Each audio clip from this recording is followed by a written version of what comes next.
When it comes to supporting the aging brain, we often focus on diets or supplements. But what if the most effective tool for cognitive health is simply the act of learning something new? There is a common cultural assumption that education is a phase reserved for children, university students, or adults in the workforce. We often treat learning as something that eventually reaches a natural conclusion. At 73, Robert lived according to that assumption. He had spent his life working and raising a family, and he believed the period of his life dedicated to learning was firmly behind him. When his granddaughter encouraged him to use a tablet computer, he initially resisted. The technology felt confusing, and he worried that he was simply too old to grasp how it worked. However, Robert pushed through that initial frustration. He gradually became more comfortable with the device, moving past the confusion that had initially made him want to quit. This perseverance led to a series of new experiences.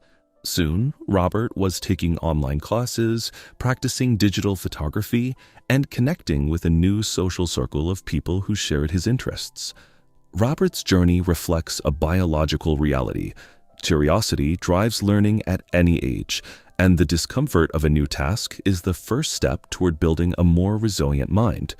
Researchers at organizations like the National Institute on Aging and the Mayo Clinic confirm the brain remains capable of adapting and forming new connections long after retirement. This adaptability is the result of a biological process called neuroplasticity. Neuroplasticity is the brain's ability to reorganize itself by forming new connections in response to challenges. Robert's initial confusion was the internal friction required to build a new pathway. A mental challenge is the exact trigger that stimulates these networks into action.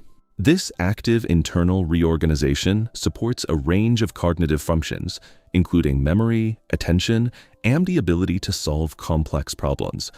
While avoiding mental effort can leave the brain underutilized, seeking out difficult new skills physically strengthens the mind against the effects of aging. Engaging this process does not require returning to a formal classroom or taking academic tests. Neuroplasticity requires skill-based stimulation, like learning a new language, practicing a musical instrument, or mastering new technology. It is also supported by curiosity-driven activities, like joining a book club, attending a community class, or spending time on strategy games. Exploring new environments, whether by traveling, experiencing different cultures, or volunteering to teach others, serves as a powerful form of cognitive training. For the brain to benefit, achieving perfection or expertise is not necessary. The evidence suggests that age does not dictate the ability to grow. Every new challenge keeps the mind active and connected to the world. Healthy aging is defined by a continued drive to explore. By staying curious, we ensure the most meaningful chapters of our lives are still ahead. But learning is only one part of a broader strategy for vitality. What other specific habits and daily choices help the mind stay vibrant and resilient as the years pass? We will explore those questions in our next video. Remember, life after 50 isn't about slowing down.